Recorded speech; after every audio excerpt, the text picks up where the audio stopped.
L'équipe nationale de racquetball est actuellement en Amérique du Sud pour les championnats panaméricains. Mais avant de se rendre là-bas, les athlètes ont dû passer par un processus de sélection qui comportait 2 étapes.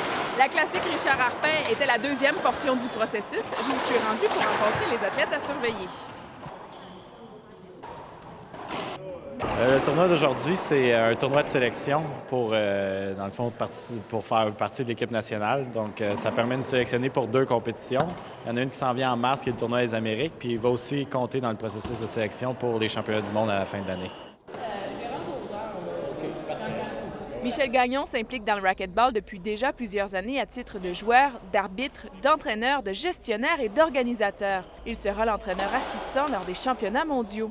Les Québécois, on est chanceux un peu parce que, année après année, on peut dire que les équipes nationales, qui sont composées en général d'élite au niveau relève et au niveau junior, au niveau des Québécois, on a 40 des membres proviennent d'ici. Le plus important pour nos athlètes présentement, c'est de se placer sur l'équipe nationale. Comment se portent les athlètes québécois sur la scène internationale? Au niveau québécois, ça va bien, comme Vincent qui a déjà eu une 3e place au niveau mondial. On a des filles comme Frédéric Lambert, qui est âge junior encore, mais qui a déjà un titre mondial junior en banque. En 2007, Frédéric Lambert est devenue la championne nationale chez les 14 ans et moins et chez les 16 ans et moins. Elle a aussi remporté les championnats mondiaux juniors 14 ans et moins la même année. Tes objectifs pour la prochaine année? En fait, moi, j'aimerais ça gagner le championnat canadien senior.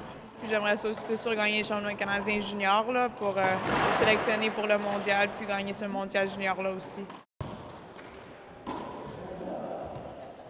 Âgée de 22 ans, Brandy Jacobson-Prentice fait partie de l'équipe nationale senior depuis déjà 2 ans.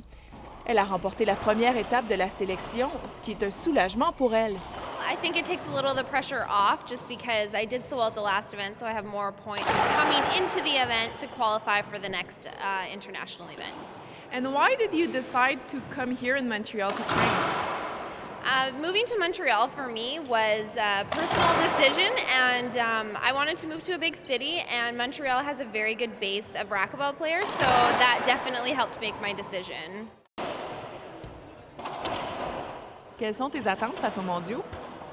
J'aimerais ça, premièrement, me qualifier, parce que c'est pas terminé. Fait que mes attentes, c'est premièrement d'y aller. Puis à chaque fois qu'on fait des compétitions internationales, là, c'est bien sûr de monter sur le podium pour remporter une médaille. Au mois d'août prochain, les meilleurs athlètes canadiens auront un rendez-vous à Séoul pour les championnats mondiaux. Cet événement qui a lieu tous les 2 ans est une belle opportunité de faire valoir tout le talent québécois et canadien sur la scène internationale. Valérie Sardin, Le Sport au Québec, à Brossard.